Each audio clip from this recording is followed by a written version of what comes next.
Chapter 10:36. The Fall of Falcon Scott the Formless. Ability allowed Soul Serpent to assume the shape of any shadow contained within its master's soul, as long as it was the shadow of a creature that was of the same or lower class and rank. Once transformed, Serpent would not only look like the creature, but also inherit its traits and abilities. Sunny, however, was not the serpent. While he trained his mind and body to possess some facets of the formlessness of shadows, he was still a human. Even if he used Shadow Step to turn incorporeal, he would not be able to make use of the same mystical ability. He could, however, command the shadows and manifest them into tangible forms. What did it mean? Slowly drowning in the tide of black beetles and feeling their sharp mandibles scrape against his skin, Sunny continued to fight and think. His thoughts were desperate and feverish, but at the same time, his mind was strangely calm. His first uses of shadow manifestation had been very simple, nothing more than shapeless shadows turned tangible and pushed into motion. The only form they had was the one caused by the motion itself, and so they looked like dark tentacles. Later, Sunny trained for a long time to be able to effortlessly manipulate the shadows into more structured shapes. Chains, blades, walls, and a few more. With those, he had made several incredible achievements. Building a bridge over a vast chasm, stopping the advance of a mighty titan, were not things a master was supposed to be capable of doing. However, his crowning achievement in the use of shadow manifestation was the shadow hands. Although not as powerful, durable, and numerous as the dark chains Sunny could create, they were vastly more complex and intricately structured. A hand had to have a rigid frame, flexible joints, dozens degrees of freedom, and many more aspects that few people ever stopped to consider. Controlling one was also much more complicated. Currently, Sunny could skillfully implement two types of shadow hands. The cruder and larger ones acted as an independent fighting force during battles, while the much more agile ones, scaled to the size of his body, were used to give him an extra pair of hands for complicated tasks. So, if he could already create hands and arms, what was to stop him from shaping shadows into a full creature? Sunny growled as he was pushed back by the river of darkness, wide cracks appearing on the dam he had created. Behind him, Belle, Dorn, and Kim were barely holding on against the ever-increasing number of the vile beetles. Just at that moment, Dorn was a split second too slow to bring his sledgehammer down, and one of the small creatures landed on his armor. The enchanted metal instantly split, but before the beetle could burrow under the giant man's skin, Kim's rapier flashed and pierced the beetle. The sharp blade wounded Dorn as well, but receiving a shallow cut was infinitely better than having a murderous little creature tear through his insides. Sunny gritted his teeth, striking down with the sin of solace. What was to stop him? The answer was very simple: complexity. Even shaping a functioning hand was already incomparably hard. He had spent a lot of time teaching himself how to shape shadows into hands on the fly. Creating an actual moving construct in the form of a creature would have been 100, if not 1,000 times harder. Plus, such a creature would not be very deadly, since in the end, it would just be a more complicated ascended weapon. There was something that could solve both of these problems in Sunny's possession, though: his knowledge of shadow dance. Shadow dance allowed him to observe a person or a creature and learn the very essence of their style and physicality, then shadow it. How they moved, how they thought, how they felt, how soul essence flowed through their body. Of course, none of that would be possible if he did not first understand the structure of the body itself. If Sunny knew how a body was shaped and worked on an instinctual level, the task of forcing shadows into that form would become much easier. Additionally, he did not have to make that form act independently. To translate his own power through it, instead of relying solely on the strength of the shadows themselves, he could build it around himself like a shell. He could wrap it around his body like his own shadows wrapped around it. It's like a, it's like a suit of exoskeleton armor in the shape of a nightmare creature, a shell of shadows, with me powering it instead of the other way around.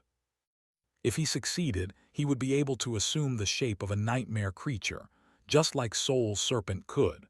Of course, there would be a vast difference. Unlike his shadow, Sunny would not inherit the creature's attributes and abilities, but the physical form itself was already enough. He took a deep breath, almost swallowing one of the beetles. A savage expression appeared on Sunny's face, and he flinched back, narrowly avoiding the lunging pest. Would he really be able to pull this off? There's only one way to find out. To attempt something like that, though, Sunny needed two things. First, he had to choose a suitable form, and one that was exceedingly familiar to him. The better he knew the shape of a creature, the higher his chances of success would be. And even though he had shadowed many abominations over the years, there were very few that Sunny was confident in recreating. Secondly, he needed some time, with nothing to distract him from the task. Even if it was just a few seconds, attempting something that crazy for the first time could not be done in the middle of a furious melee. Sunny could come up with some monster to try turning into, but several seconds of peace were much harder to come by. Unless the bizarre idea that he had thought of some time ago suddenly popped back into his mind. He crushed 100 beetles with an obliterating strike of the flat of his jade sword, then continued to rain one attack after another on the inexhaustible river of vermin, summoning a new memory at the same time. Soon, a large alloy chest appeared in front of Sunny, large enough for him to comfortably lie on. It was the covetous coffer. Sunny commanded the memory to open its lid, then pushed it on the side and swiftly hid behind it.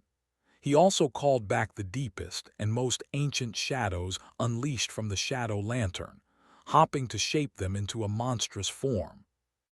The coffer was a storage memory, and by now its capacity was rather large. After months spent in Antarctica, that space was mostly empty. All kinds of things could be stored inside the alloy chest, with two restrictions. The things could not be too big, and they could not be alive. The black beetles, though, were not alive. Sunny did not know what they were, but since the creatures could travel with him through Shadow Step, which suffered from a similar limitation, there was a good reason to believe that the coffer would be able to swallow them as well. And it did. Positioned between the tide of black beetles and Sunny, who wore the dying wish, the alloy chest was like a bottomless abyss. A river of the vile creatures flowed into it, hopping to tear through the bottom of the coffer and get to the human hiding behind it. However, all of them simply disappeared into the spatial storage space instead. A second passed, and then another, with countless thousands of beetles entering the dark chasm of the coffer's maw and never appearing again. After one more second, though, the storage space started to overflow. The lid of the chest instantly snapped shut, and then the memory dissipated into a whirlwind of white sparks. The river of beetles surged forward to devour the human. What rose from the veil of sparks, however, was not a human at all. Instead, it was a fearsome creature that towered at almost 3 meters in height, with onyx black skin and a bestial, demonic face. Its mouth was full of sharp fangs, and 4 long horns crowned its head, protruding from dark, coarse hair. The creature had 4 hands that ended with sharp claws and a long, twisting tail. Its eyes were entirely black, with no irises and 2 vertical, furious pupils. A terrifying growl escaped from its mouth. Success. Of course, Sunny had chosen the shape of a creature he was most familiar with. The shadow-spawn devil, Sunny had spent many long months in the body of the nameless shadow-spawn. From the bloody floor of the Red Colosseum to the burning streets of the Ivory City, he had fought countless battles with the awakened creature's 4 clawed hands. However, he had never experienced being the Shadow Devil as an ascended. Possessing the power of a master and augmented by shadows, he exploded with truly terrifying might. At 3 meters of height, Sunny had suddenly turned into a vicious herald of destruction. He lunged into the mass of dark beetles, eviscerating hundreds of them in a split second. He was holding a sword in each of his 4 hands. 2 of them were the Sin of Solace and the Midnight Shard, and 2 were shaped from shadows. Each moved with staggering speed, weaving a translucent sphere of devastation in the river of darkness. Fighting with 4 swords was perhaps not the best idea against most opponents. However, Sunny did not need a lot of control and agility to deal with the beetles. All he needed was speed, more attacks, no matter how crude. With 4 swords and longer reach, the rate at which he destroyed the vile creatures increased tremendously. He cut and crushed them with his 4 swords, stomped them with his clawed feet. Even his tail was swiping through the swarm, obliterating many beetles. For a few moments, the river of darkness seemed to slow its advance. Sunny used those moments to slaughter even more, alleviating the pressure on his cohort and allowing Samara to renew her bombardment of charged essence. The strangest thing about it was how comfortable he felt. Even while shaping the shadows into the form of the Shadow Devil, Sunny had no idea how easy or hard it would be to control that shell. As it turned out, it felt almost indistinguishable from the real thing. All he needed to do was summon the memories of the second nightmare into his mind and bring them to life with the help of Shadow Dance. Like shadowing a memory of a creature instead of the creature itself. Of course, the demands were high. He needed to know the shape of the shadow shell in startling detail. Sunny suspected that he would not have been able to turn himself into many other creatures, if any at all. However, his knowledge of the shadow spawn was nothing short of instinctual. Instead of controlling the construct consciously, he simply allowed himself to become it. The other demand was essence. Sustaining the shadow shell burned through it with dire speed. His reserves were not exhausted yet, but he knew he wouldn't be able to keep being the shadow spawn for long. He had to do a lot of other things, as well, like power his memories and manifest more and more shadows to repair the tall dam. The situation had improved, but they were still on a timer. If nothing changed soon, the result would be disastrous. Don't think about it right now. Just kill. Kill as many as you can. The damned beetles have to have a breakpoint too. Everything turned into pure chaos. Sunny felt as though his physical power was almost uncontrollable now. He pushed and pushed himself, expecting to hit a limit, but that limit never came. His speed, his strength, his force, all of it had vastly increased, to the point where his thoughts were starting to fall behind his movements. Countless thousands of beetles were destroyed. Faced with the hurricane of swords, claws, horns, and fangs, the river actually recoiled, giving up several meters of frozen soil. At some point, Sunny thrust one of the shadow swords forward and let go of it. Instead, arcs of electricity appeared on his palm, and then formed into an arrow that seemed to be made of lightning. Sunny stabbed it into the mass of beetles, causing an incinerating chain reaction to destroy numerous creatures. He was hurt by the devastating current of electricity, as well, but due to the elemental resistance of the marble shell and the augmentation of the shadows, the damage was superficial and almost tolerable. There was no time to think, only to fight. Somehow, miraculously, Sunny was holding the swarm of the black beetles back. The dying wish was pulling them toward him like a magnet, but instead of washing the towering shadow devil away like a dark tide, they were being constantly ground to dust, cut to pieces, and incinerated by lightning as soon as they entered within his reach. Those that flowed past Sunny were dealt with by the members of his cohort. Samara was causing one explosion after another to bloom in the midst of the swarm, while Luster fed her a steady flow of essence. Both were nearing their limit, but they had not reached it yet. The same was true for Belle, Dorn, and Kim. Sunny couldn't see Saint and Nightmare, but from the glimpses of how little progress the second swarm had made, he knew that they were doing their part as well. The third swarm, the one Bloodwave was supposed to deal with, seemed the most damaged. The three echoes were holding it back, but the fearsome saint himself was nowhere to be seen.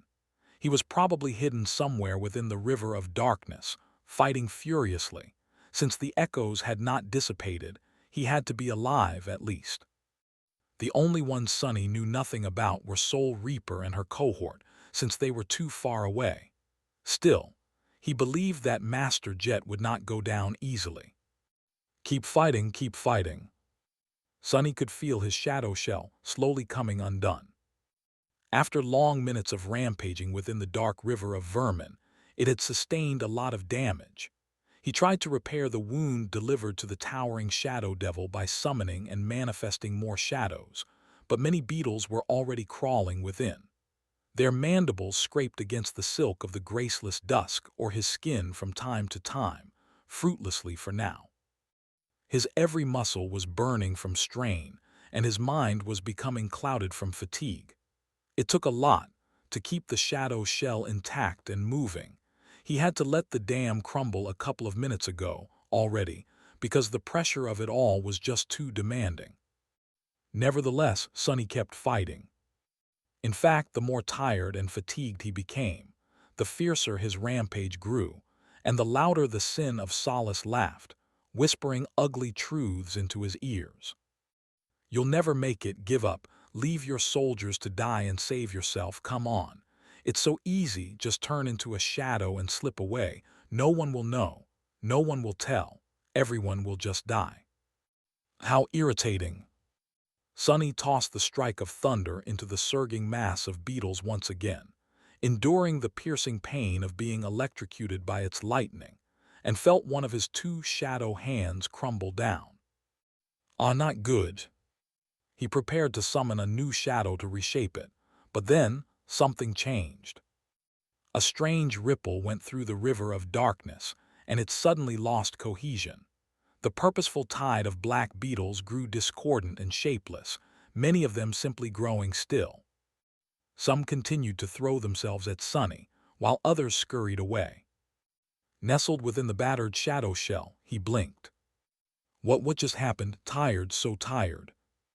Sunny smashed through the nearest beetles and jumped back, sliding a few dozens of meters across the ground as his claws left deep grooves in the frozen soil to slow him down.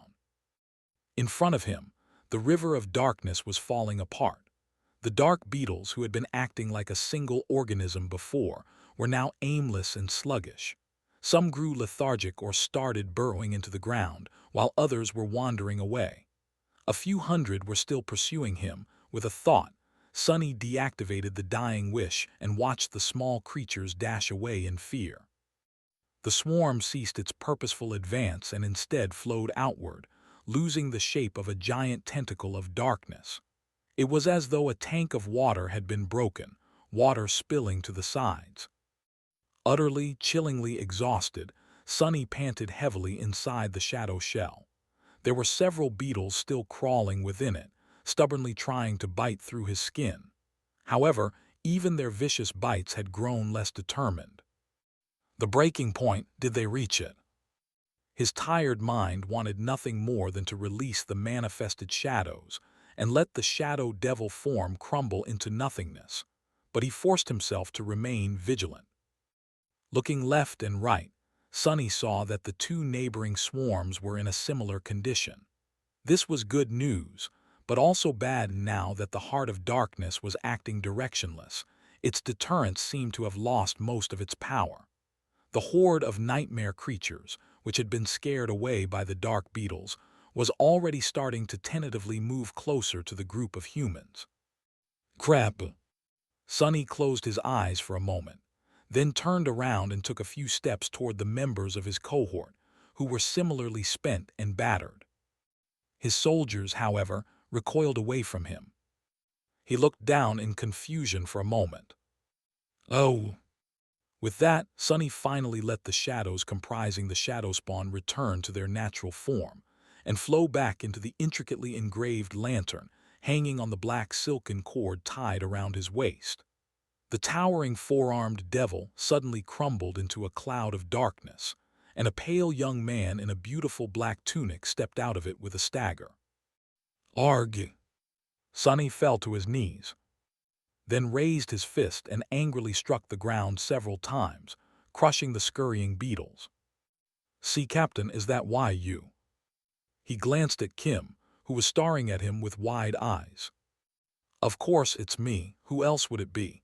And it's Major now, damn it." He slowly stood up and summoned the endless spring, taking several large gulps of cold, refreshing water. Perhaps dismissing the shadow shell outside the city wall was not the wisest decision, but he felt that he would not be able to sustain it much longer. At least that way, he would have a tiny bit of essence left, for whatever it was that would happen next. The wall. Sonny looked back, finally witnessing the full scope of the damage done to the defensive barrier. The southern span of the wall was terribly deformed and broken, with many sections laying in giant piles of broken, melted alloy, much more of them than when he had left it. Somewhere beside it, hidden by the sea of abominations, the awakened of the First Army was still holding the horde back. He wondered how many of them were still alive. What is going on? Why did the heart of darkness suddenly stop beating? Where the hell are? Shaken, he looked to his left, where Saint and Nightmare and Soul Reaper's cohort had fought. His shadows were already approaching, both littered with wounds. Neither had perished, but they did sustain a lot of damage. Even Saint, who was transcendent and thus much more durable than Sonny, had suffered dreadfully while battling the swarm of black beetles. Maybe because the small creatures were especially proficient at gnawing through stone. The mantle of darkness was slow to repair the damage, as well, almost as if Saint's internal source of true darkness was as exhausted as Sonny's reservoir of essence. Her wounds were healing, nevertheless, just not at all as fast as he would have wanted. There was one more figure making its way toward him, as well. Sonny felt extremely relieved when he recognized Jet. Soul Reaper did not look good. Her armor seemed to have been destroyed at some point during the battle, and now she wore only the uniform bodysuit, its smart fabric wet and heavy with blood. Her face was ashen. In a few heartbeats, all three arrived. In the same span of time, the nightmare creatures started to draw closer, madness and hunger burning in their eyes. Sonny was the first one to speak. "Master Jet, what happened? Why did the bugs suddenly?" She staggered, forcing him to support her. Sonny and the members of his cohort looked at the leader of the irregulars with concern. Jet took a few raspy breaths, then said in a hoarse voice, "I'm all right. It was Bloodwave. He fought his way to the center of the swarm and killed the thing in charge." Sonny blinked. "What, how, and what exactly did he kill?" She shook her head. "I don't know." It was only then that Sonny realized that Soul Reaper was alone. He hesitated for a moment, then asked, "Your cohort?" Jet gritted her teeth. "Are dead." Then she pushed herself off of him and straightened. "The Ascended that were supposed to reinforce us are also dead. They couldn't fight their way through the horde. And speaking of the horde, we need to get the hell out of here fast. We need to reach the secondary defense line really soon. Otherwise, Army Command is probably going to blow us all up." Sonny froze for a moment. The Rampart Protocol. The First Army, of course, had all kinds of contingencies. There were a few set in place in case the city wall fell, too, from relatively tame to really drastic. The Rampart Protocol was the most drastic of them all. There were tunnels dug below the killing field, and under the span of abandoned streets between the city wall and the secondary defense line, as well. All of them were chock full of powerful explosives, most of them created with the use of spell tech. All those explosives were set up to go up in flames together, turning everything outside the secondary barrier into a vast, scorching inferno. That measure was only supposed to be implemented after every soldier had safely retreated into the safety zone, and most of them already had. Army command would probably wait for Sonny, Jet, and especially Bloodwave to return before pulling the trigger. But the situation was extremely chaotic and communications were down. There was just no telling for sure. Damnation! Sonny glanced to his right and saw a battered Echo. The other two must have been destroyed, and a fearsome figure in sharkskin armor emerged from the mass of dark beetles and dashed toward them. Some distance behind the pair, a mass of abominations was already lunging forward. He looked back at Jet and grinned. Then what the hell are we waiting for? Run! Bloodwave reached them just a moment later. The mighty saint looked spent. Sonny shivered when he noticed that his armor was torn and there were ugly injuries covering his body. Out of the three Echoes, only the monstrous crab remained.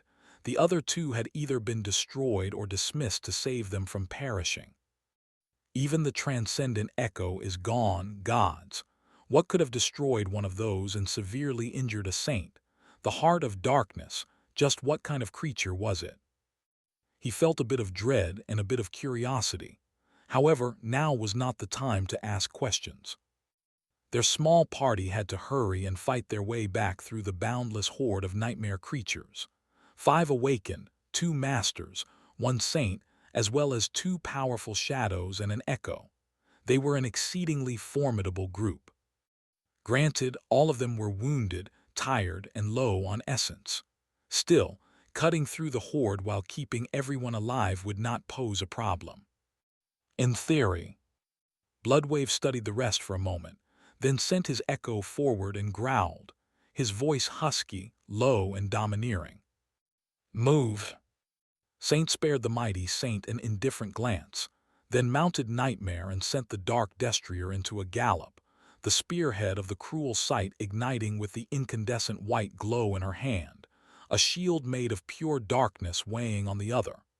They moved ahead of the party, cutting into the horde as a fierce vanguard. Soul Reaper was just behind, accompanied by the members of Sonny's cohort. Bloodwave and his Echo flanked the awakened, protecting them from the frenzied nightmare creatures. Sonny himself took up the rear position, dragging his tired body along and preventing the abominations from attacking the backs of his soldiers. In a cacophony of chilling howls, they dove into the mass of abominations. Blood, severed flesh, and fragments of broken bone instantly filled the air. Damn it, damn it, damn it. No one in the group was weak, and some of them were truly powerful. However, the horde that Goliath had brought to the walls of Falcon Scott was simply too vast. Countless nightmare creatures were throwing themselves at the exhausted humans in a rabid frenzy, every moment, from every direction. Slowing down meant being buried under a mountain of monstrous bodies and torn apart. Their only chance was to cut through the mass of abominations faster than the abominations could pile up on them.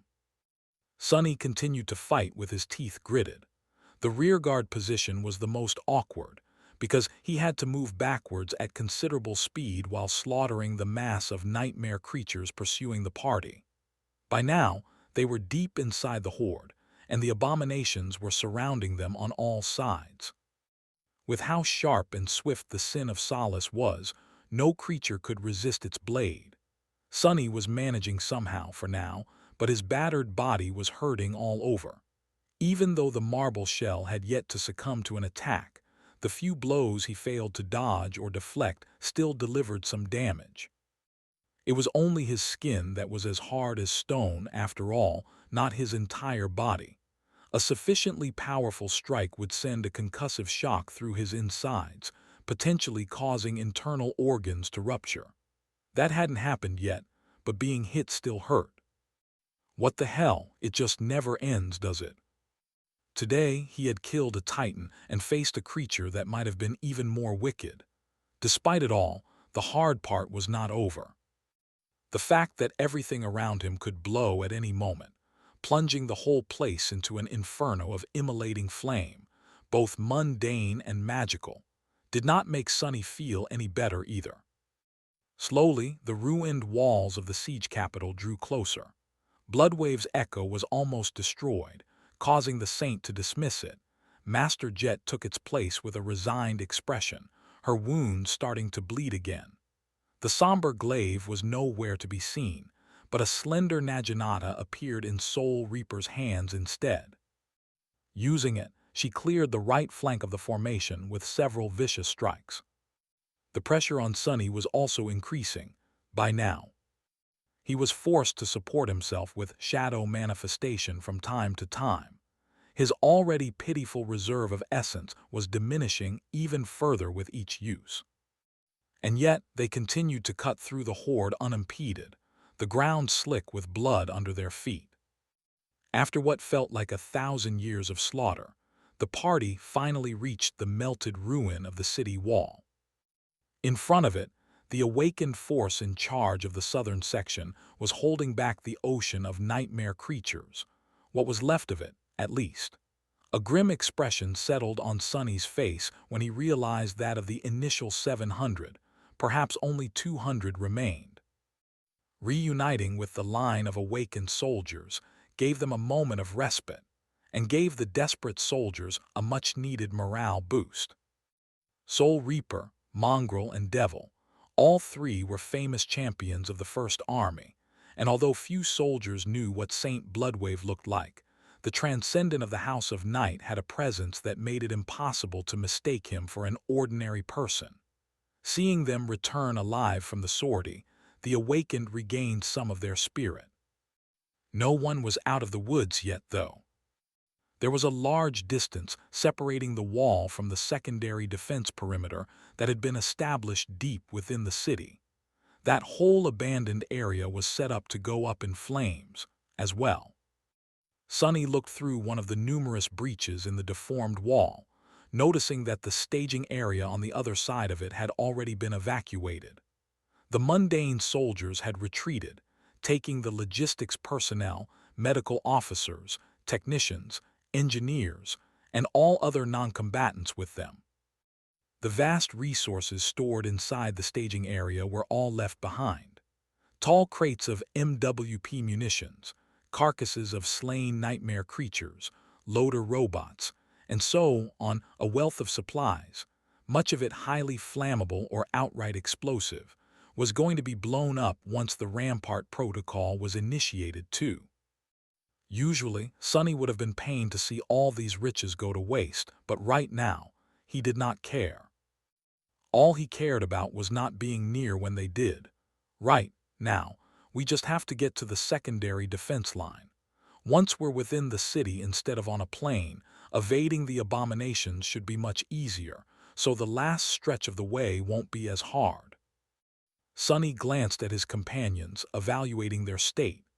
Everyone was exhausted, dirty, and covered in blood, both their own and that of nightmare creatures, but alive. The only problem now was to somehow extricate themselves, and the 200 surviving awakened, from the attacking horde.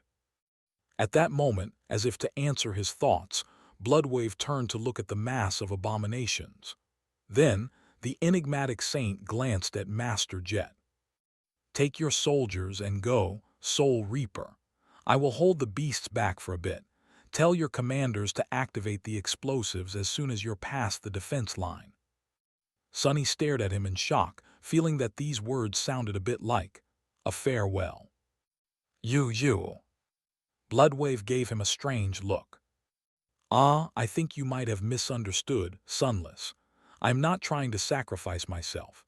It's just that an explosion like that won't harm a Transcendent too much. The Awakened, however, or even someone like you, better not risk it. Sunny slowly nodded. Indeed, corrupted nightmare creatures could survive a nuclear explosion without too much trouble, some fallen as well.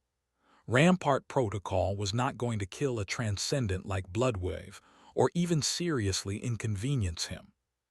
Master Jet nodded. "We'll be going then." The Saint nodded, then took a deep breath and started summoning several memories. Sunny did not know what exactly the memories were, but judging by the fact that Bloodwave had promised to hold back the whole horde, all by himself, the abominations were in for a nasty surprise. Jet looked at him, then said quietly, Once we start running, don't stop until you're safely behind the army fortifications. I'll stay back a little to make sure that everyone who is still alive gets safely out of the blast zone before Army Command begins the party. Expect to enjoy fireworks as soon as we see each other again." Sonny forced out a pale smile. "It's going to be terribly loud, isn't it? Damn, my poor ears." With that, he spared her one last glance and turned to his cohort. "Come on, go." Almost as soon as they dashed toward the nearest breach in the wall, Master Jet's voice boomed once again, spreading across the whole length of the battlefield. "A retreat." The surviving awakened of the First Army did not make her ask twice. Delivering one last attack, they used their remaining strength to momentarily push the enemy back, then turned around and ran. To call it a retreat was a bit of a stretch. There was no order or strategy to it, just a desperate wish to survive. The defense line instantly collapsed, and the soldiers dove into the ruins of the city wall, their backs to the enemy. The only saving grace of the whole thing was Bloodwave, who somehow managed to fulfill his promise and stall the enormous horde of nightmare creatures all by himself, at least for a few moments. What happened outside the wall next, Sonny did not know. He thought that he heard the roar of a rushing tide of water, but at that point, there was no time to turn around. Sonny and his cohort flashed through the abandoned staging area and escaped into the empty streets beyond. Here, everything was shrouded in darkness. Many buildings had collapsed, creating a complicated labyrinth of snow and broken concrete. Others still stood, but were charred black by the flames. Some streets were strangely untouched and eerily empty, and of course, there were functioning roads that the First Army had maintained to deliver people and supplies to the wall. Sonny led his people to one of these roads. Luckily, all of them could see in the dark thanks to Kim, so the lack of illumination was not a problem. Their running speed was not much lower than that of a moving PTV, but nevertheless, he felt a pang of regret for a moment. "I'm going to lose the Rhino." His reliable APC was currently parked in a different section of the staging area, near where they had started their shift. Sadly, the battle had taken them far away from the main gate of the city, so there was no time to search for the mighty vehicle. Once this whole place blew up, the Rhino would undoubtedly be destroyed as well. Damn it, damn it. Gritting his teeth, Sonny continued to run. He had to lead his people to safety that took priority over everything else. Currently, they were slightly ahead of the rest of the retreating awakened. The span of the southern section was very long, so no one else was in view. Right now, all that mattered was speed, and each soldier was making their own path to the secondary defense line. Sonny suspected that most would try to reach the maintained roads, but on this one, there was no one but the battered cohort of irregulars. Burned and collapsed buildings flew past them one after another. They ran through the darkness, moving as fast as they could, their stamina long spent and their lungs burning. The dark, empty streets, something about them filled Sonny with a feeling of eerie unease. It took him a couple of minutes to realize why the surroundings felt so strange. It was too quiet. After more than 2 weeks of the siege, Sonny had grown accustomed to always hearing the wall armaments roaring somewhere in the distance. But those armaments had grown silent now, destroyed by the fiery gaze of Goliath. At least across the whole southern section of the defensive barrier, not a single turret was firing. For some reason, the silence filled him with dread. Almost there, just a few more minutes. Sonny spread his shadow sense outward, just to make sure that there were no dangers around. He even sent 2 of his shadows to scour the path ahead, to be safe, and ordered Saint and Nightmare to stay alert. But there was nothing there, just abandoned buildings and snow-covered ruins. Sonny did not see anything that could pose a threat to the cohort. His shadow did not see anything either. Neither did Nightmare and Saint. The only one to notice it was Luster, who just happened to turn his head in the direction the attack came from by pure luck. His eyes widened. It was a split second later that Sonny sensed it, a swift shadow flying toward the cohort, even though there was nothing there to cast it. But it was already too late for him to react. In the next moment, Luster suddenly lunged forward and pushed Kim aside, throwing her to the ground. Something flashed through the cold air, and it was instantly filled with hot blood. Something broke the dark surface of the shadows and flew into the cold air, moving fast enough to look like a black blur. Before anyone could react, Kim was falling down, and so was Luster, who had pushed her aside at the last moment. There was blood in the air, a startled expression on his face, and something was very wrong with the way he was falling. The black blur did not stop. A sharp blade instantly flashed toward Dorn, who had a startled expression on his face. The giant man only had enough time to slightly turn his torso. The blade missed his heart, slicing through armor and leaving a deep wound on his chest. The blade continued forward without pause, a split second away from piercing Bell's head. Instead, it simply passed through it. The swordsman could not possibly dodge, but he just barely managed to activate his aspect ability and phase through the strike, leaving Samara utterly open. Everything happened too fast. Before Kim even hit the ground, the enemy's blade was already mere centimeters away from slashing across her throat.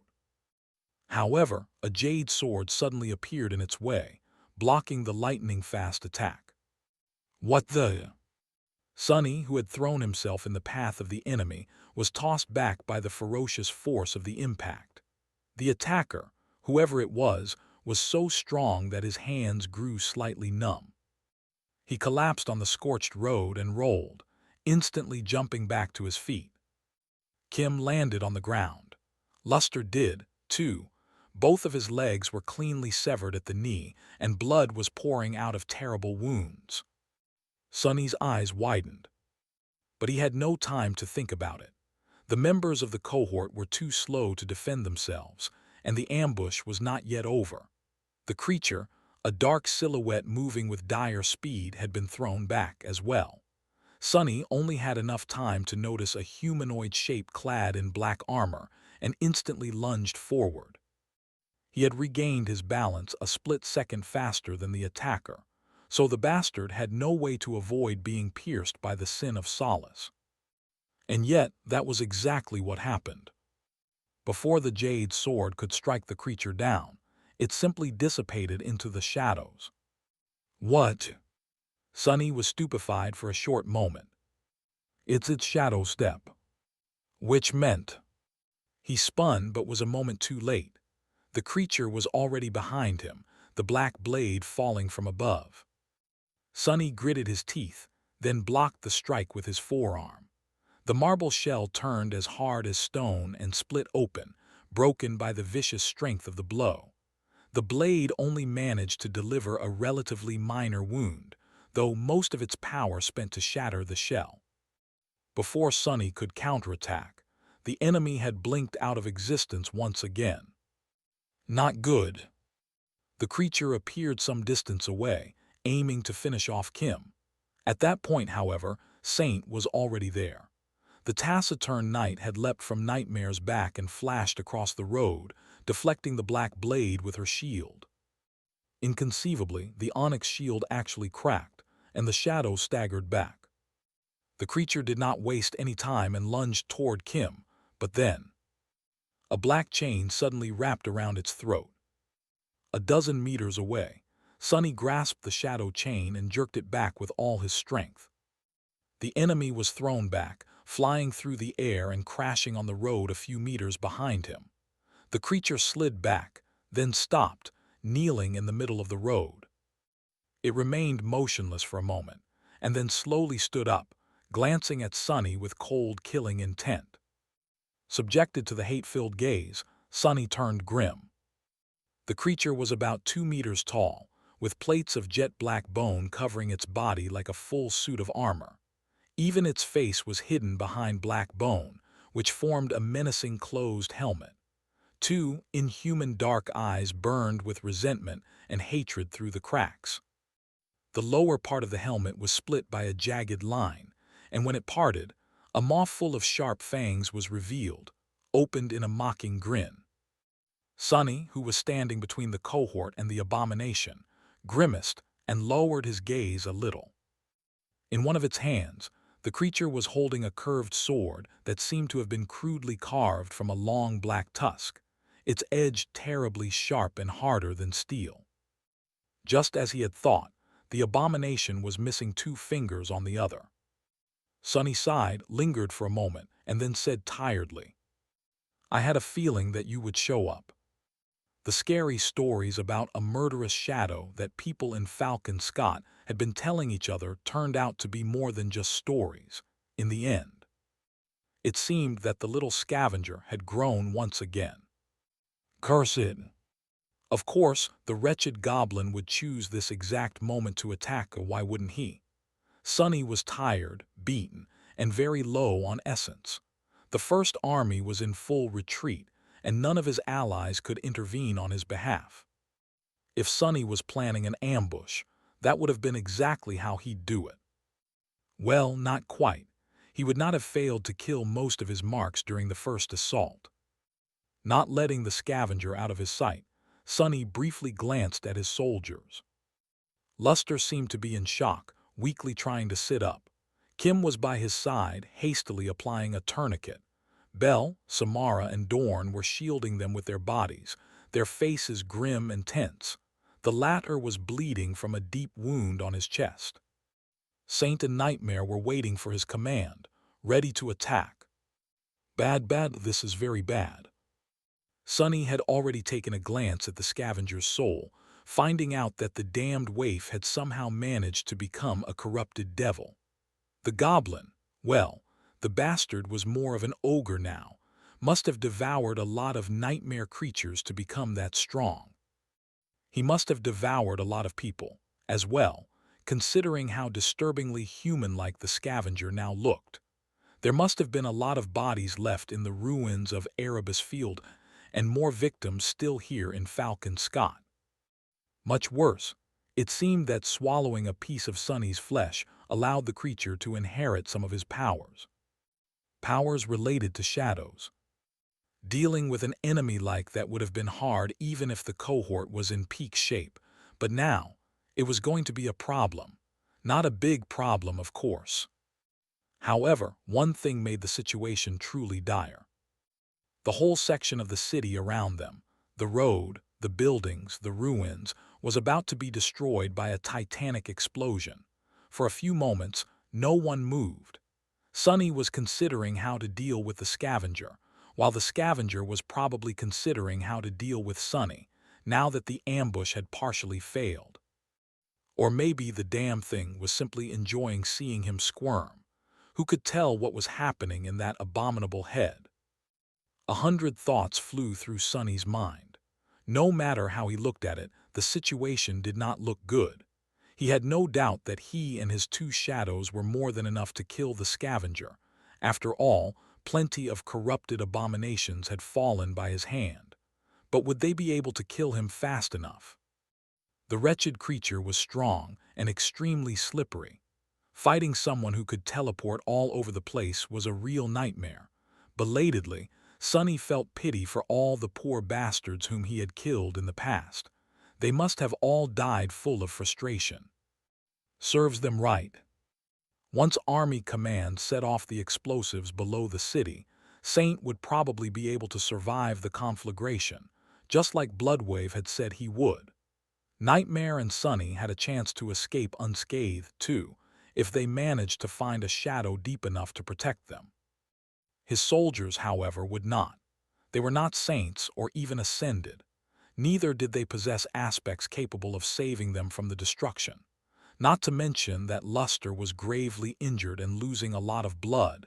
As an awakened, he would not bleed out immediately, but getting him to a medic, or better yet an actual healer, was an urgent priority.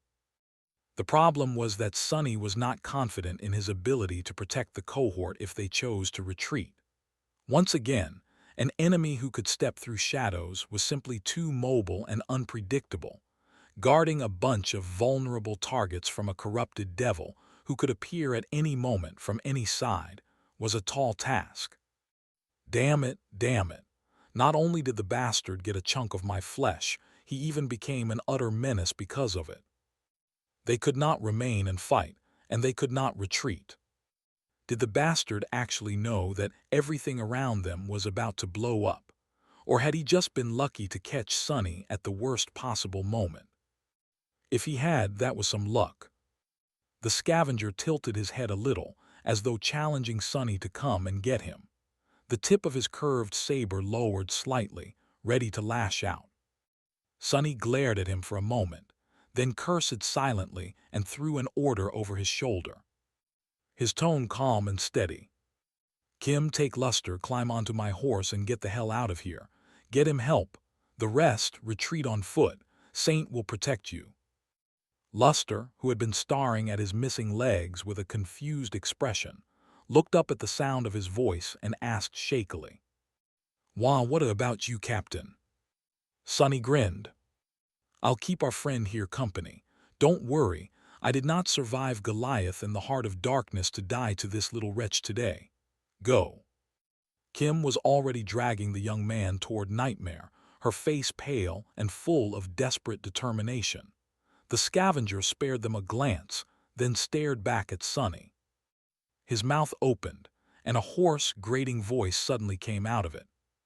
"Die today, little wretch." Then an ugly, gasping sound assaulted Sonny's ears. The bastard was actually laughing. Sonny frowned. He couldn't care less if the abomination wished to mock him, but nevertheless, his heart suddenly turned cold. Nightmare creatures capable of speech were extremely rare, and all of them were extremely terrifying. He could attest to that fact himself. Sonny had already been uneasy, but now his caution doubled. The scavenger was dangerous. The little wretch had been abnormal from the very start.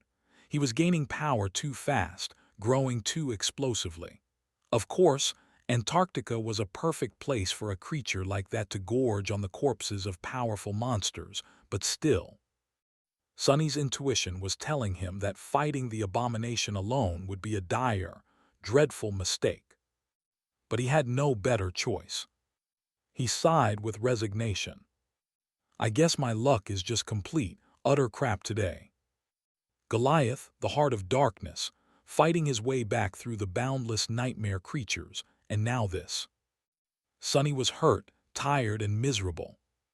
So much so, in fact, that he was getting a bit angry. "Fine, fine, let's do this, you rotten piece of trash." There was a perfectly fine nightmare creature here to vent his anger. Sonny had already failed to kill the scavenger twice. Today, fate generously gave him a chance to finish the job, and he was not going to let it slip from his hands. The scavenger was strangely unreasonable in his hate-fueled pursuit, following Sonny all the way from Low 49 across the hellscape of the Antarctic Center.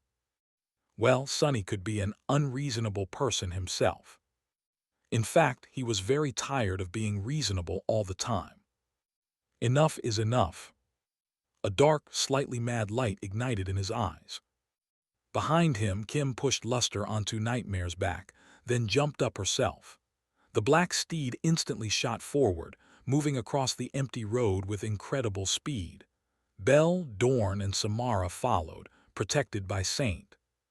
All that remained was Sonny, the scavenger, and the shadows. And tons of explosives somewhere beneath their feet. The menacing black abomination moved, trying to dissipate into the shadows, but before it could, the shadows around it suddenly surged, shooting forward like sharp spikes. The spikes shattered against the creature's bone armor, but they did slow him down for a split second. And that was all that Sonny needed.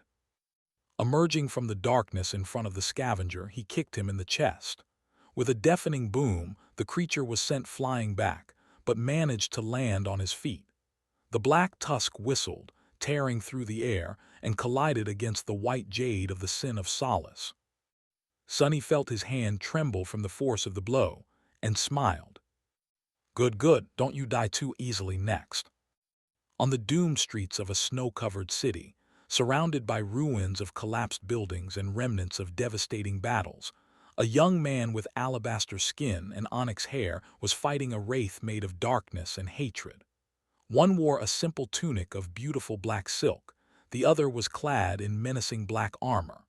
Both moved through the ruins like a pair of swift shadows. "Damn it, break!"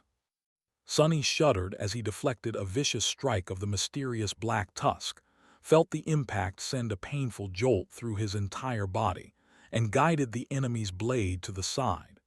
At the same time, he took a step forward and slammed his elbow into the scavenger's chest. The creature was pushed back, releasing the sin of solace from the bind. The cursed sword instantly flashed forward, slashing across the abomination's side. The defense, counterattack, and follow-up had been executed flawlessly, flowing into each other like the nimble steps of a graceful dance. Despite being light and swift, they also carried tremendous power and annihilating intent. And yet, the white jade slid fruitlessly off the black bone armor, barely leaving a scratch on it. "What the hell are you made of, bastard?" The scavenger was just too damn overbearing. At times, fighting him was like fighting water. When the sin of solace lashed out at the cracks in the bone armor, the scavenger would turn into a shadow, allowing the jade blade to harmlessly pass through. Other times, fighting him was like fighting against an indestructible mountain. The plates of black bone seemed utterly impervious, and the creature's blows carried with them crushing weight. Even compared to the corrupted creatures Sonny had faced, the scavenger was abnormally powerful. He was so strong that it did not even make sense. The sin of solace had come from the remnant of the Jade Queen, an astonishingly dreadful corrupted tyrant, and had an enchantment that bestowed it with unparalleled sharpness as well. What kind of indestructible creature had the vengeful goblin devoured to be able to resist its edge? It seemed as though there were peerless geniuses even among the nightmare creatures, and the pathetic, tiny imp Sonny had failed to kill many months ago just so happened to be one of those. Just my luck. Gritting his teeth, Sonny braced himself and received another blow of the black tusk. Another bloodless wound appeared on his body. None of them were deep enough to be dangerous, but the damage was slowly mounting. Worst of all, he was completely suppressed. There were countless ways for Sonny to kill the hateful fiend. For example, if the sharpness of the sin of solace itself was not enough, he could augment the power of the jade blade manifold with his shadows. He could manifest wild shadows as well, forming chains, swords, or tentacles to attack and entangle the scavenger. He could use Shadow Step to keep up with the damned ogre.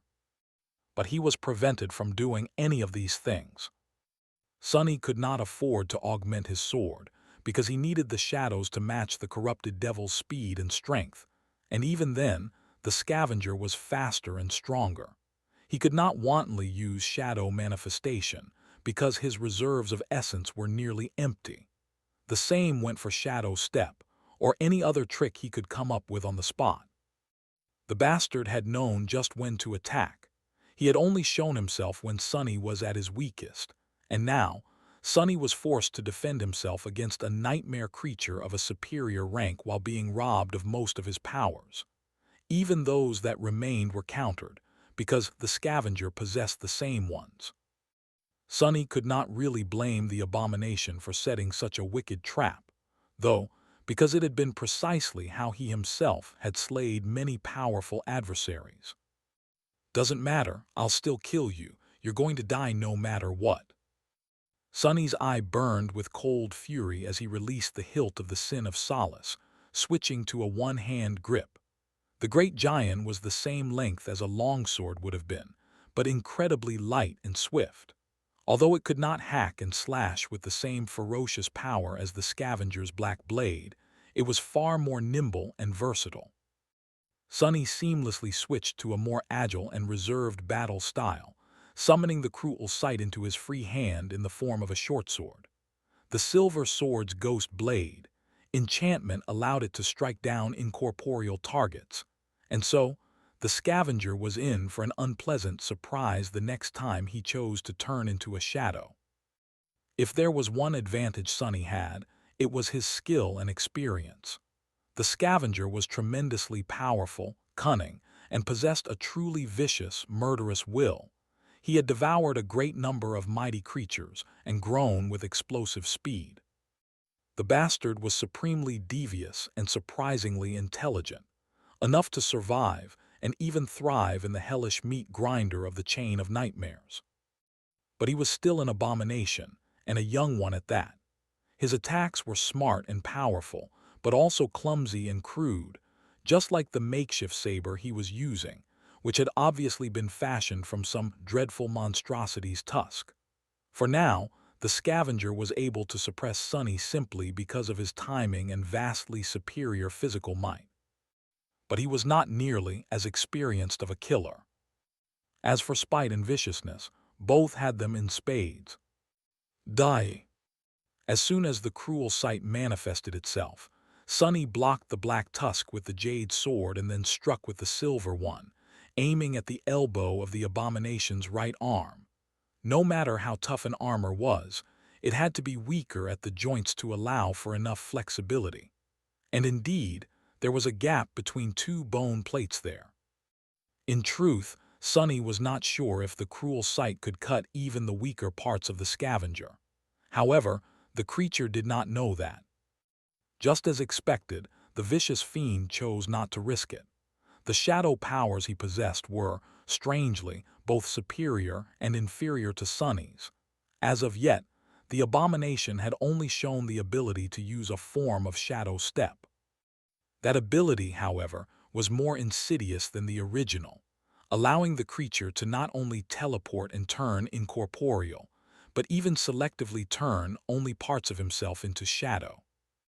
And so, the body of the scavenger remained perfectly material, continuing to pressure Sonny with dreadful strength, while the middle of his right arm became ghostly and incorporeal. The cruel sight passed through the abomination's elbow without meeting any resistance, never even touching his flesh. However, the scavenger suddenly staggered and let out a pained hiss, causing a vicious grin to appear on Sonny's face.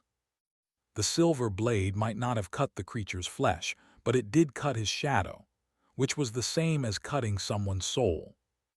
The damaged span of the fiend's arm instantly turned back to flesh and bone, but the damage was already done. Using the momentary lapse in the scavenger's awareness, Sonny lunged forward and tangled with him, pushing them both to the ground. Fighting a slippery shadow was really a nightmare. He had far less essence to spare, giving the hateful fiend a vital advantage. Unlike Sonny, the scavenger could use shadow step as much as he wanted, avoiding attacks and launching his own from unexpected directions. The abomination could even escape if he wished. However, it would not be able to do anything if Sonny was clutching it with his own two hands. As the two hit the ground, he growled and grasped the scavenger's throat, constricting it with enough force to shatter armored alloy. Sonny's eyes were shining with dark, malicious joy. If he could not break the bastard's armor, he would just strangle him. Most nightmare creatures still had to breathe, after all. Even if the scavenger didn't, a broken neck was bound to solve something. It was strangely fitting, actually. Sonny had killed his first abomination by strangling it with a chain. And now he was going to squeeze the life out of this corrupted devil, too. Die, die, die. Sonny kept trying to strangle the scavenger in a strange reversal of their previous encounter. His face was contorted into a bestial snarl, and his eyes were burning with indescribable bloodlust. The scavenger, however, was not easily killed. At first, he seemed to have panicked and tried to throw Sonny off himself, but after realizing that getting rid of the small human was all but impossible, the abomination calmed down, stared at him with seething hatred, and tried to stab him in the back with the black tusk. The tip of the crude saber bit into the silk of the graceless dusk and failed to pierce it. Sonny laughed with savage joy. "Try harder, bastard." The scavenger obliged. Dropping the tusk, he grabbed Sonny by the collar, and instead of trying to push him away, instead pulled him down. The two of them were suddenly face to face. Crap! The jagged line splitting the abomination's helmet opened, and countless sharp fangs instantly sank into Sonny's cheek. Eggs. Realizing that he was moments from having his face bitten off, Sonny let go of the fiend's neck and delivered a vicious punch into his solar plexus. Then, he grabbed the creature's jaws, pushed them open by a few millimeters, and staggered back. The scavenger once again let out a hoarse, hateful laugh, his teeth painted by Sonny's blood. Sonny landed awkwardly on his backside and grabbed his cheek. The right side of his face was all torn, but at least he did not lose an eye. Sadly, he already knew that the scavenger's teeth were poisoned. "You horrid wretch!" Grabbing the sin of solace, Sonny lunged forward to strike down the fiend before he stood up. However, the creature simply turned into a shadow instead, trying to flee and then launch a surprise attack from a random direction. Not so fast. Without ever slowing down, Sonny dove into the shadows too. In the dark realm of shadows, the shapeless form that was the scavenger was swiftly flying away, and the shapeless form that Sonny pursued. All of the abandoned area was shrouded in darkness, so they could travel as far as they wanted, unimpeded. The scavenger, as a shadow creature of the corrupted rank here, he was vast and dreadful, much more so than Sonny. And yet Sonny held an absolute advantage. He had fought as a shadow before a couple of times and was all but helpless each time, but Sonny had been a mere child of shadows then. Now he was their master. He had gained plenty of insight into shaping shadows thanks to shadow control, shadow manifestation, and especially his recent breakthrough, which he decided to name Shadow Shell. And since he was currently a shadow, too. Closing in on the fleeing scavenger, Sonny willed his shapeless body to change. Instantly, it came to possess 4 long, powerful arms. Then, sharp claws grew out of his fingers. Knowing that he didn't have a lot of essence left, and thus wouldn't be able to remain a shadow for long, Sonny did not waste any time and tore into the formless abomination. Instantly, it was as though a soundless wail of pain spread through the dark space. The scavenger seemed both surprised and aggrieved by the fact that Sonny was able to hurt him in this realm, which he must have considered absolutely safe before. Frightened, he tried to fight back, launching powerful but awkward attacks of his own. A familiar, sickening pain of having his soul damaged permeated Sonny's senses. He had sustained some damage, too, but not nearly as much as the damned goblin. Partially because the creature's blows were rudimentary and crude, and partially because his soul was protected by the marble shell. The scavenger realized that his struggles were not having any effect, either. Escaping Sonny's cruel claws, he instantly escaped the shadows and emerged into the world above. They rolled through the ruins, exchanging a series of blows. Sonny received several more wounds, but the hateful fiend in his armor was still as impenetrable as ever. "Curse you, what do I have to do for you to finally die, damn it?" Infuriated, Sonny grabbed the towering ogre and smashed through the wall of a building, using the creature's body as a ram. Of course, that was not going to be of any use. A corrupted devil could crash through a mountain and still walk away without anything more than a couple bruises. Behind the wall there was a slope of charred rubble. They fell down, ending up in a shallow pit. At some point, Sonny had lost his swords, and the creature had lost its black saber. The two of them stared at each other for a moment, both full of murderous rage. Then, however, the scavenger's gaze changed slightly. Sonny's face changed too. That was because he felt a slight tremor spreading through the ground beneath them. His eyes widened. Held. In front of him, the battered fiend suddenly recoiled, trying to escape into the shadows once again. This time, he was going to simply blink away instead of traveling through the dark realm. But Sunny had other plans. "Where do you think you're going?" Grabbing the abomination by the shin, he dragged him back, and then pressed the bastard into the ground. A series of painful blows rained on Sunny's already cut and injured body, but he just held the ogre tighter. "What are you afraid to die? Let's die together." The scavenger, despite all his sharp intelligence, was really too naive. The explosion was not going to harm a corrupted devil. However, the creature did not know that. He had only gained full sentience a few short months ago, after all. Sunny laughed, then used all but a few drops of his remaining essence to call upon the shadows.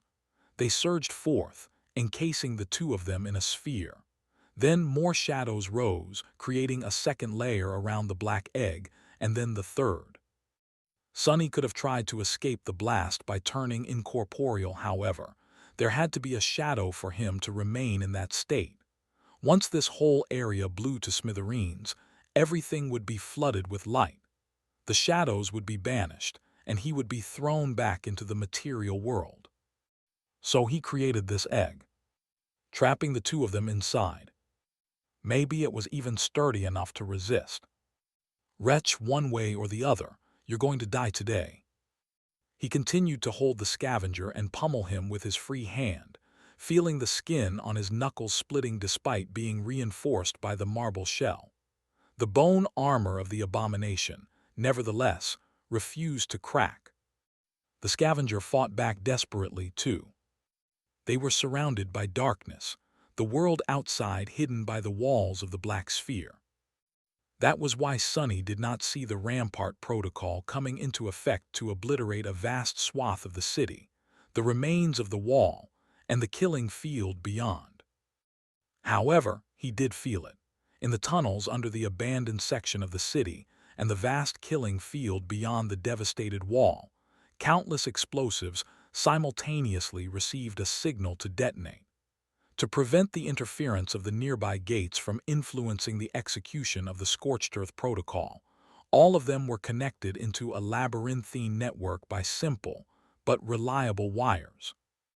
Even though the signal traveled through the wires with astronomical speed, there was still a slight delay between the detonation of those explosives that were nearest to the ramparts of the secondary defense line and those furthest away from them.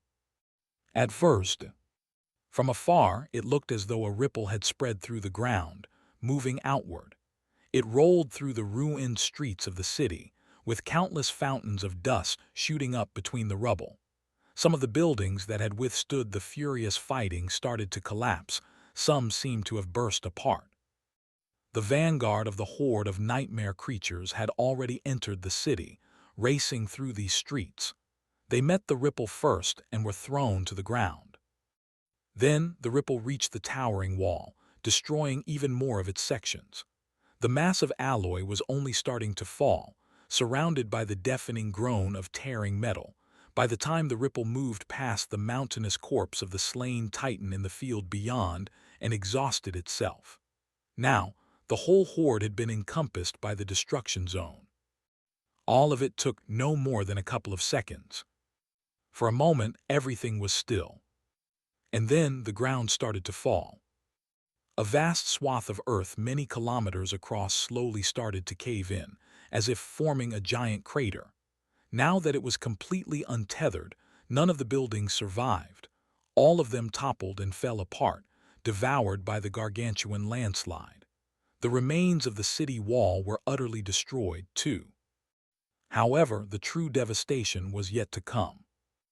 As the inconceivable mass of soil sank down, it seemed to have reached a point of strange equilibrium, and then suddenly exploded upward in a furious conflagration.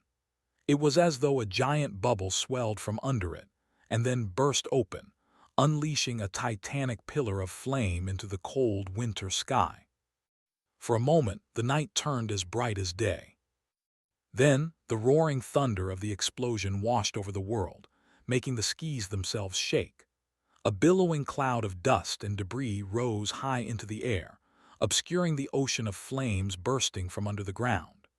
A second terrifying blast resounded when the munition depots spread across the staging area below the wall detonated under the assault of heat, concussive force, and pressure.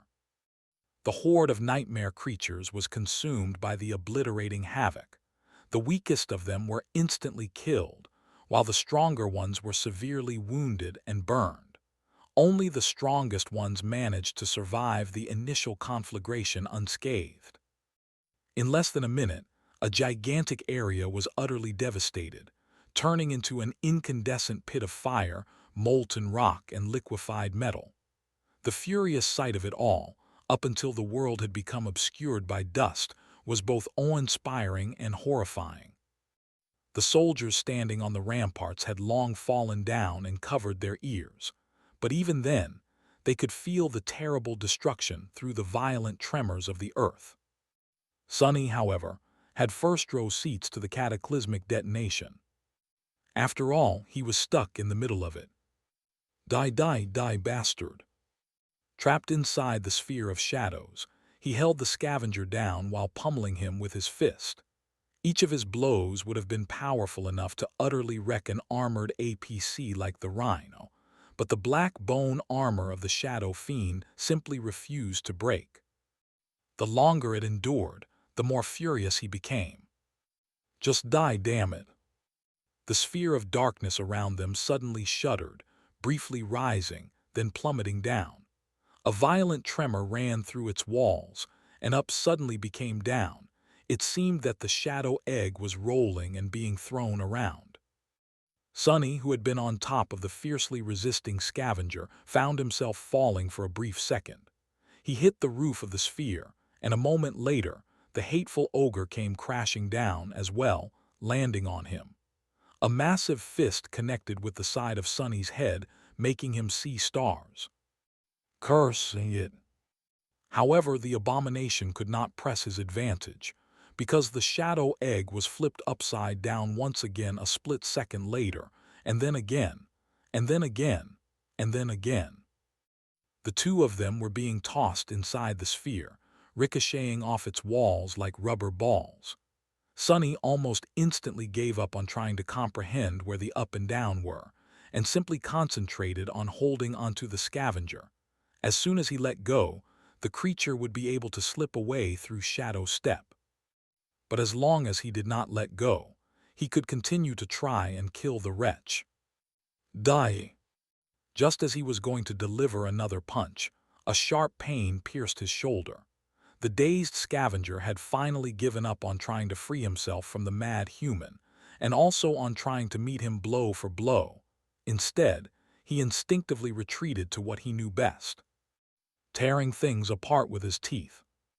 Arg, let go of me, you rotten piece of trash. Sonny had already had some poison coursing through his veins, but now there was more. Before he could do anything, however, the world suddenly shook, and a vicious shockwave traveled through the sphere. It felt as though all his organs had changed places. But the next shudder was indescribably more violent.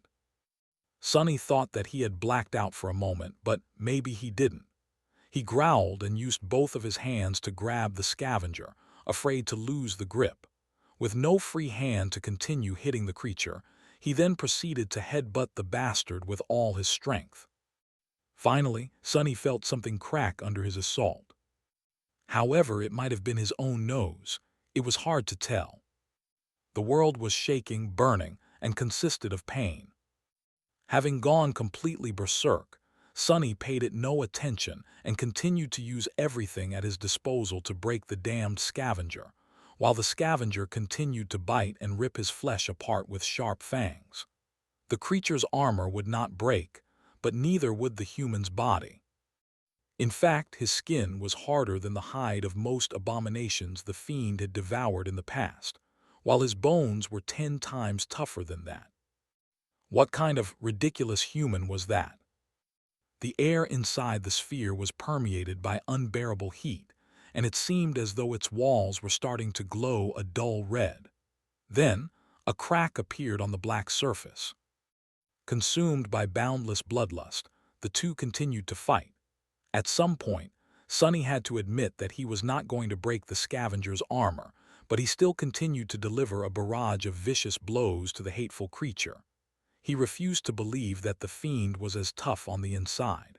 No matter how hard the shell was, enough force was bound to turn everything protected by it into bloody mush. He suffered from the same weakness himself, after all. But no matter how much he struck the damned ogre, the scavenger did not seem too bothered by it. Got him it.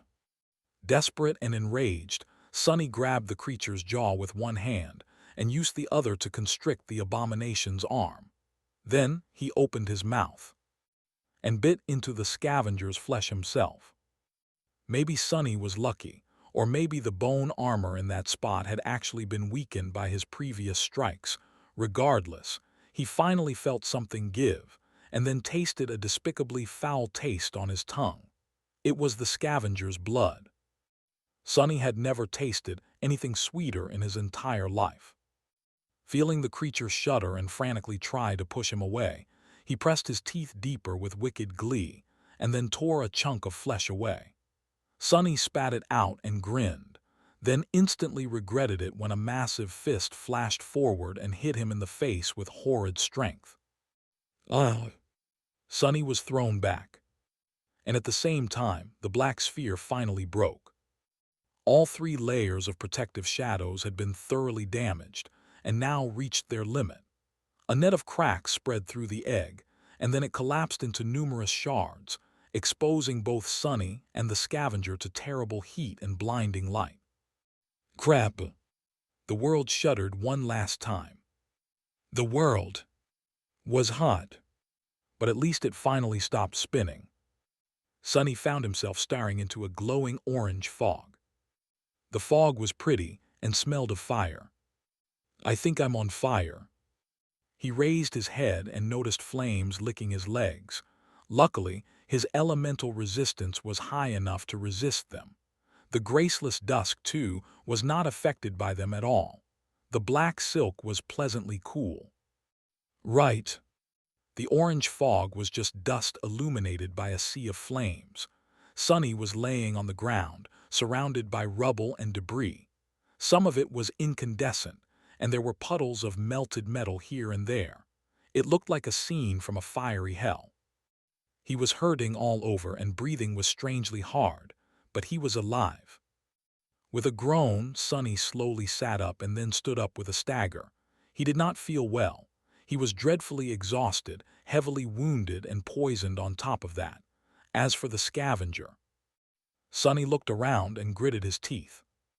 Don't tell me that the bastard escaped again. He allowed his shadow sense to spread outward, then smiled. Limping away, he circled a pile of burning debris and stopped near the edge of a deep impression in the ground. The impression was about 3 meters deep and had almost vertical slopes. On its bottom, the scavenger was trapped under a giant piece of broken alloy. The creature seemed to be slightly dazed, but otherwise unscathed. In fact, the abomination was already trying to lift the alloy, which was groaning under the strain. He couldn't escape into the shadows, because everything around them was brightly illuminated by the flames and the glowing fog. There was no shadow large enough for the fiend to dive into. For the moment, the creature was defenseless. The problem was that Sonny had no strength left to fight. Even when he had been able to, all his efforts failed to break through the scavenger's impregnable armor. All he managed to do was make the creature bleed a little by biting it. And he had only a few drops of essence left. Soon the damned wretch was going to free himself and flee, or maybe even attack Sonny, who was barely able to stand, and finish him off. Sonny was in a real stalemate. He rubbed his face, stared at the struggling scavenger for a few long moments, and then used the last drops of his essence to summon a memory. The creature glanced at Sonny with hatred, then redoubled his efforts to get free. With the power of a corrupted devil, getting rid of a piece of alloy, no matter how heavy, should not have been a problem, but the scavenger was dazed and tired too. On top of that, he was severely weakened by having his soul ripped by Sonny's claws. It was going to take him a dozen or so seconds to escape, at least. The fiend appeared to relax a little, though, when he noticed that the memory his enemy summoned was not a sword or a bow instead. It was a seemingly inconspicuous alloy chest. Sonny sighed, then smiled coldly. "Here, bastard, eat this." With that, he opened the lid of the covetous coffer and kicked it, throwing the chest on its side. A flood of small, black beetles poured into the deep pit from the bottomless black square of the coffer's maw. They landed on the scavenger, instantly biting into the bone armor. Where Sonny's weapons failed, the sharp mandibles of the dark vermin were similarly ineffective. However, there were countless thousands of them, and not all of the abomination's towering body was covered by armor. There were cracks, there were gaps, there were ways to get inside. The fiend frantically tried to escape, but it was already too late. His figure became covered by a crawling carpet of beetles, and then he was buried under their mass entirely. More and more vermin poured from the covetous coffer until the pit was filled almost to the brim. No trace of the scavenger remained under the seething mass of tiny creatures. Sonny took a step back and then drew in a deep breath. Then he let out a strange, shaky laugh. "I did it." Sonny's laugh turned louder. "What is it with me and shadow creatures? Every time I fight one, I'm driven to the very edge of madness, and then a little bit past that." As he was laughing, the spell suddenly whispered into his ear. "You have slain a corrupted devil." He was so startled that he even missed the later half. "What?" "Your shadow grows stronger." Instantly, Sonny felt a flood of shadow fragments pour into his soul. Tens, or even hundreds of times more than what he was supposed to receive for killing a corrupted devil. As his eyes widened, the spell spoke once more. "You have received an echo. The battle was over." It was over for the irregulars, at least. The fresh soldiers pulled from the other sections of the wall were still fighting on the ramparts of the secondary defense line. But with the heart of darkness and Goliath destroyed, and the boundless horde of nightmare creatures decimated by the titanic explosion, the siege was reduced to the usual stream of chaotic, relatively small-scale skirmishes. The spine of the assault had been broken. Falcon Scott had faced the most dreadful battle yet and endured. For the most part, the southern area of the city was entirely destroyed, replaced by a gargantuan crater. The buildings were gone, and a long span of the Great Wall was gone, too. Even most of the killing field beyond was erased from existence, with only the towering stone corpse of the slain Titan remaining intact. It just lay on the slope of the crater like a mountain-sized pile of rubble, filling the hearts of the soldiers who saw it with dark glee. With the collapse of the wall, defending the city had become much harder. However, the crater formed a natural barrier of its own. Even though the secondary ramparts were not nearly as tall or formidable, they still gave the First Army a chance to resist the attacks of nightmare creatures. More than that, 4 out of the 5 direst threats to the siege capital were now eradicated. The devouring cloud, the terror of Low 49, the heart of darkness, and Goliath, despite the terrible price the First Army had to pay, they were dead. Now only the most powerful of the horrors remained, the corrupted Titan, Winter Beast. But it was being contained by Sky Tide of the White Feather clan, so. For the first time since the start of the siege, the people of Falcon Scott felt hopeful. They were shaken and terrified too, but with countless millions of refugees already evacuated, and so many powerful abominations slain, it was no longer impossible to imagine the end of this bloody affair. Falcon Scott only had to hold for a handful more days. The ghostly flames of the aurora burned above the ravaged city, and the moon had hidden itself in the cold darkness of the night sky. Sonny was sitting in the familiar conference room of the government complex. Rather, he was sprawled on the chair, staring at the ceiling with a detached expression. His skin had healed, turning into a surreal painting of black bruises, but the internal damage remained. Even with his incredible healing speed, he still felt terribly hurt. That was because the scavenger had done a number on him, especially near the end of their murderous clash. Nevertheless, the hateful fiend was dead, and Sonny was not. He had even received an echo and a great number of shadow fragments. Unexpectedly, the spell had chosen to count the black beetles, who were not living beings, as a weapon of his. Therefore, after the appalling creatures had devoured the scavenger, it rewarded Sonny for the kill. He was currently looking at the runes with dull eyes. What to do, what to do? Two strings of shimmering symbols were at the center of his attention. Shadow fragments, 3857/4000. And Echo's ravenous fiend. The scavenger, ravenous fiend, had been a weird abomination. He had obviously assumed some qualities of a shadow creature, but not all of them. Otherwise, the bastards would have turned into a shadow instead of an echo. Or maybe the issue was that the scavenger's soul was corrupted, and thus unsuited to directly become a shadow in any case. As a result, Sonny had received almost 800 shadow fragments for killing the abomination, as well as a transcendent echo. The ravenous fiend had been a top-tier nightmare creature, a peerless genius of vile abominations, so turning him into a shadow was an easy decision. Having two transcendent shadows would be a tremendous boost to Sonny's power, too. However, there were two problems. The first one was the echo itself, when Sonny summoned it in the Soul Sea. He had expected to see a towering ogre clad in unbreakable bone armor, but what appeared instead was a pitiful, tiny gremlin. The ravenous fiend was no fiend at all. It was an imp at best. The imp was still a transcendent devil, but weak beyond belief. His true power lay in a rather insane ability to grow stronger and acquire new traits by devouring various creatures or things. He also possessed a few very surprising and potent attributes. If Sonny carefully chose a rich diet for the little bastard, in time, the imp could potentially grow stupidly powerful, even more powerful than he had been after devouring random trash across the Antarctic center.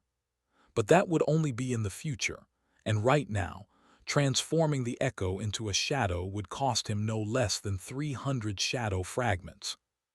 300 fragments was not a terribly large amount, except he was on the verge of becoming a tyrant now. Dismissing the runes, Sonny sighed. Later, now is not a good time. It was, indeed, not a good time in more than one sense. Suddenly reminded of something, Sonny somberly looked around. There were only two people in the conference room, himself and Master Jet. Winter's seat was empty. That was because Winter was dead. She had died while holding back the horde of nightmare creature, when the section of the wall under her cohort collapsed. A great number of people had died that day. Thousands of mundane soldiers had perished, and of the 700 awakened, only about 200 survived. Winter and her irregulars had been wiped out too. Even Soul Reaper's own cohort had been destroyed, leaving her the sole survivor. Sonny stared at the empty seat, feeling a dull pain in his heart. Winter, the two of them had not known each other for long, but there was a bond between them. He liked the brash master a lot. And now she was gone just like that, and he had not even gotten a chance to say goodbye. All of them were gone: Randall, Jesse, Davis, Dale, and now Winter, too. He could still vividly remember their first meeting, when the first irregular company was officially established. A few months later, there were just Sonny and Master Jet left. Of the 42 awakened irregulars, only 4 remained: Belle, Dorn, Samara, and Kim. Luster was alive too, but for him, the war was most likely over. Damn it all. Sonny studied the empty room, a strange, dark, burning emotion rising in his chest. What is the damn point? What is the point of it all? Soul Reaper and he were supposed to be having a strategy meeting right now, but there was nothing really for them to discuss. After some time spent in silence, Jet suddenly shook her head and stood up, accidentally sending her chair flying into the wall. She stared at it in confusion, then cursed. "We're just wasting time here. Go rest, Sonny, you deserve a break. Gods, we all do." With that, Jet picked up the chair, placed it near the conference table, and walked out without saying a word. Sonny was left alone in the empty room. He remained motionless for a while, then sighed and stood up. Less than a week left now. We'll all be able to rest. Soon Sonny left the underground complex, breathed in the cold winter air, and limped toward the nearby army hospital. The walk was not too long, so he reached it within 10 minutes. Belle, Dorn, and Samara were in front of the building, and so was Abomination.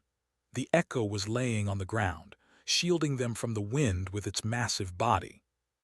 The Hound had not participated in the recent battle, because it would have been destroyed too quickly by the Black Beetles. It had been very helpful to the cohort in the past 2 weeks, though. It was strange in the past. Abomination had mostly ignored Quentin's Echo, Blackie, who used to follow the larger beast around. But now that Blackie was gone, the monstrous Hound always looked a bit forlorn. Sparing the Echo a sad glance, Sonny approached his soldiers. "Major, gods, you look awful." Bell grinned, hiding hints of anguish that had taken root in his eyes. Sonny forced out a smile as well. "You should have seen the other guy. Ah, but you can't. I killed the other guy." That produced a few chuckles. Sonny scoffed too. "Anyway, take me to Luster. He's awake, right?" They nodded. Dorn and Samara remained outside, while Bell guided him into the hospital. "He woke up an hour or so ago. I think he's in good spirits, considering. That might be because of painkillers, though." They walked through the white corridors, which were all crowded with hospital beds. An uncountable number of maimed and injured soldiers lay on them, some awake, some mercifully unconscious. The air was filled with the sickening smell of blood, burned flesh, misery, and despair. Doctors, nurses, and a few awakened healers were hurriedly tending to the wounded, the bags under their eyes blacker than the bruises covering Sonny's body. The sight of it was indescribably grim. Sonny kept his face cool, projecting the image of an intrepid ascended. On the inside, however, "At least they'll survive." Modern medicine was very potent, and that was without even considering the awakened wielding healing aspects. If a soldier was delivered from the battlefield alive, there was very little chance of them dying. The only problem was the cost, but the First Army spared no expense, at least in that regard. As an awakened of somewhat exalted status, Luster was placed in a small room of his own. As they approached it, Sonny heard the young man's voice. Kimmy, stop it. I lost my legs, not my hands. I am perfectly capable of feeding myself." When they entered, they saw a peculiar scene. Luster was laid on a bed, his stumps wrapped in regenerative bandage, while Kim was trying to push a spoonful of synth-paste porridge into his mouth. The young woman's usually timid face was determined and extremely focused. Noticing Sonny, Luster grinned. Major, thank the gods, please save me." Kim froze, then turned and gave Sonny an unexpectedly fierce look. "Sir, that fool refuses to eat." Sonny stared at them for a couple of moments and smiled. "Do you want me to feed you, Luster? Because I can." The young man paled a little, then hurriedly grabbed the spoon and swallowed the porridge in one go. No need to exert yourself, sir." Sonny walked closer, summoned his chair, and sat down near the bed. Then he tried to say something, only to find out that no words came to his mind. Eventually, he awkwardly asked, "How are you doing?" Luster stared at him for a bit, then suddenly grinned and wiggled his stumps. "Don't worry about me, sir. I'm doing fine, really. I did tell you how my whole right arm was bitten off once, right? This is only a tiny bit worse. Hell, if I lose my left arm as well one day, I'll be able to brag about losing all my limbs to protect humanity. Girls can't resist a hero, you know. Sonny blinked. I guess he really is all right. He sighed. Well, don't worry too much. There are not a lot of great healers here in Falcon Scott, and all of them are terribly busy. Once you get to eastern Antarctica, and from there back to NQSC, though, the government will pull out all the stops. You'll be as good as new in no time. Despite his intention to comfort the young man, Luster's smile suddenly dimmed.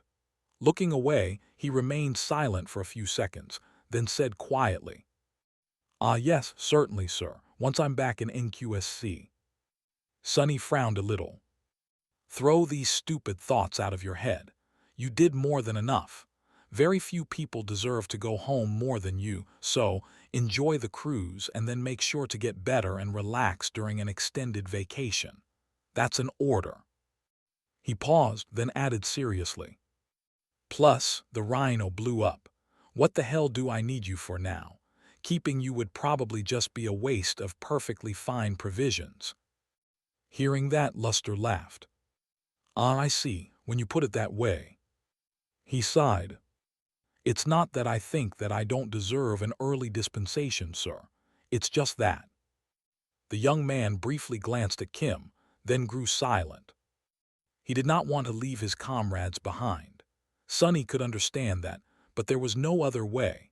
Restoring 2 legs to a person was not impossible if sufficiently powerful healers were involved, but it took time, and a long period of recovery would still follow. By the time Luster was in good enough shape to fight again, the Antarctica campaign would be over. He shook his head. The way I see it, your lucky charm finally worked.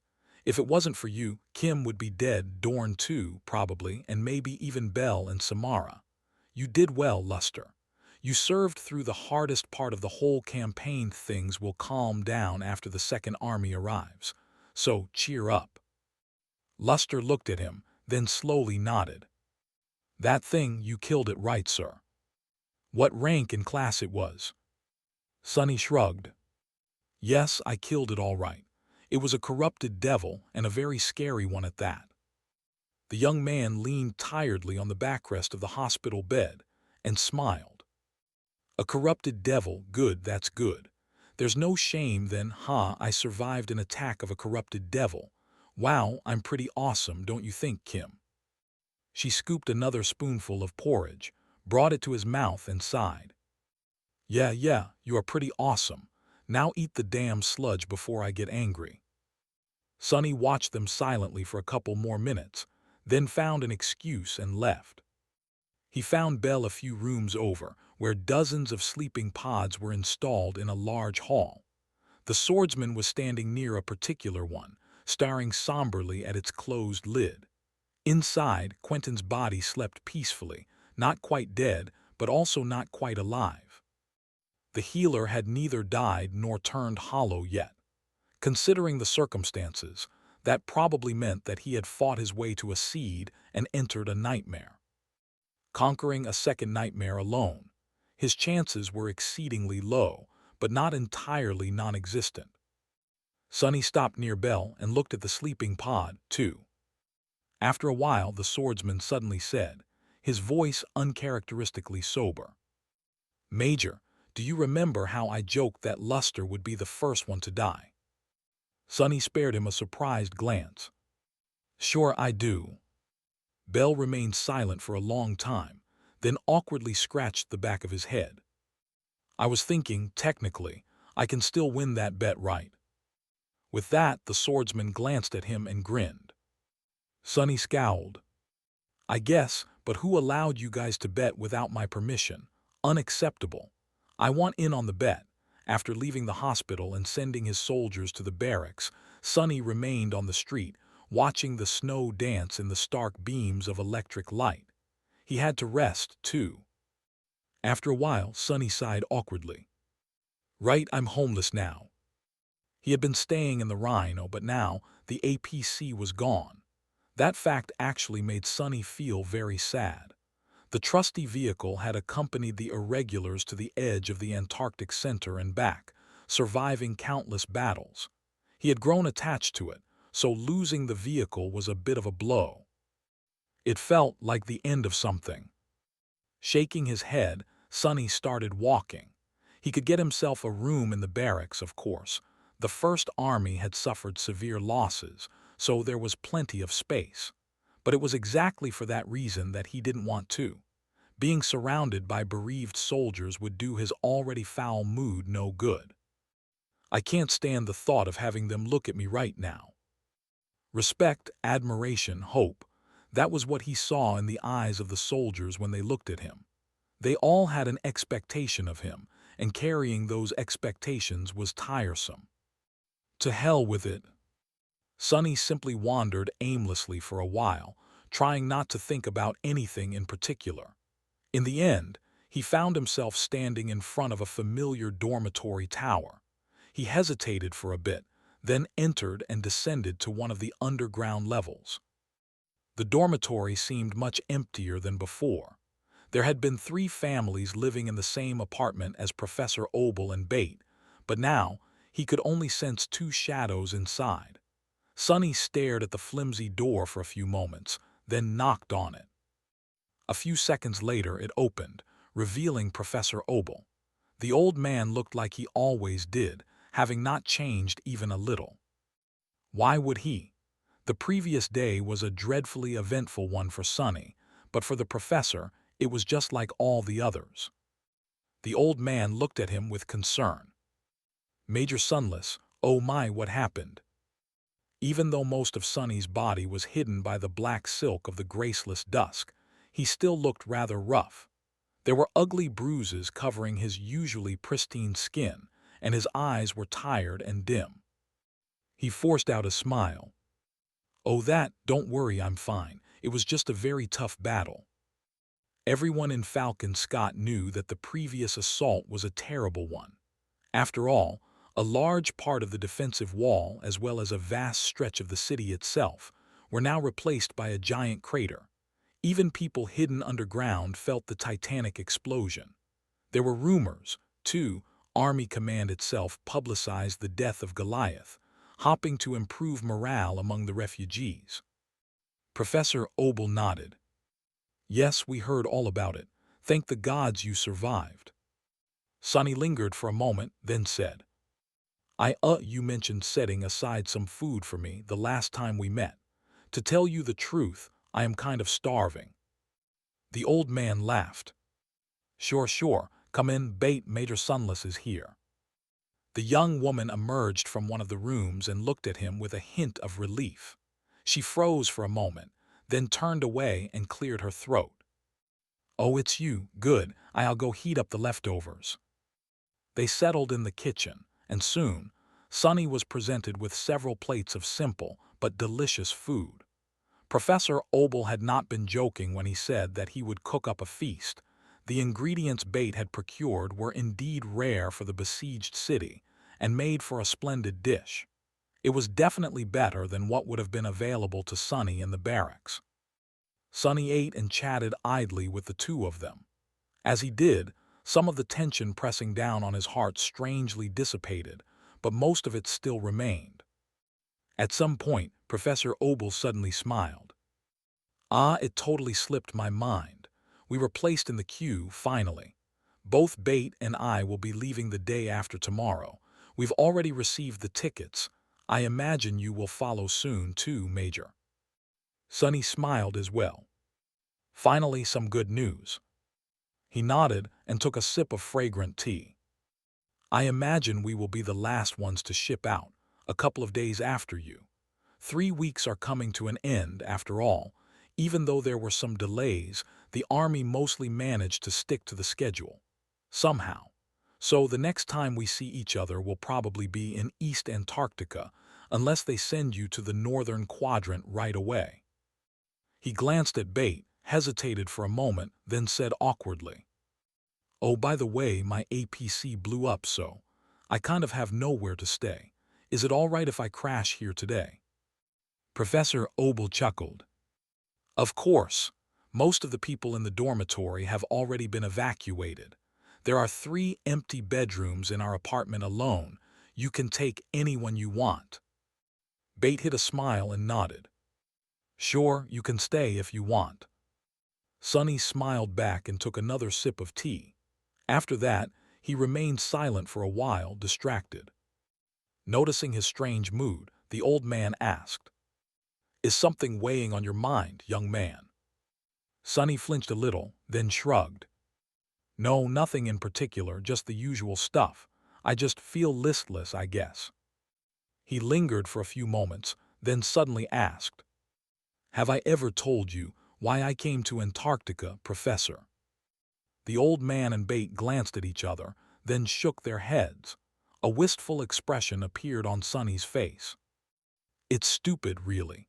Someone told me that I was lacking, so I thought that maybe I would be able to find whatever it is that I lack here in the southern quadrant. He grew quiet, prompting the old man to ask with a hint of curiosity. So, did you end up finding what you were looking for? Sonny hesitated, then laughed. I am honestly not sure. It is hard to find something that you don't know how to recognize. Maybe I found something, maybe I didn't. Actually, maybe I even lost something instead. I guess time will tell. He finished his tea and looked at the two of them with a smile. I did find some other precious things, though. I mean, this dish. It's a real treasure. You ought to teach me the recipe. I always dreamed of owning a shop, but after meeting you, Professor, I'm starting to think that opening a restaurant might be a better idea. Thanks for watching. Please subscribe and like the video and comment down if anything wrong in the story. And if have any suggestion to a new novel or want next part of any series, comment down. Our target is to get 1K subscriber. There will be surprise for all of you. Stay tuned.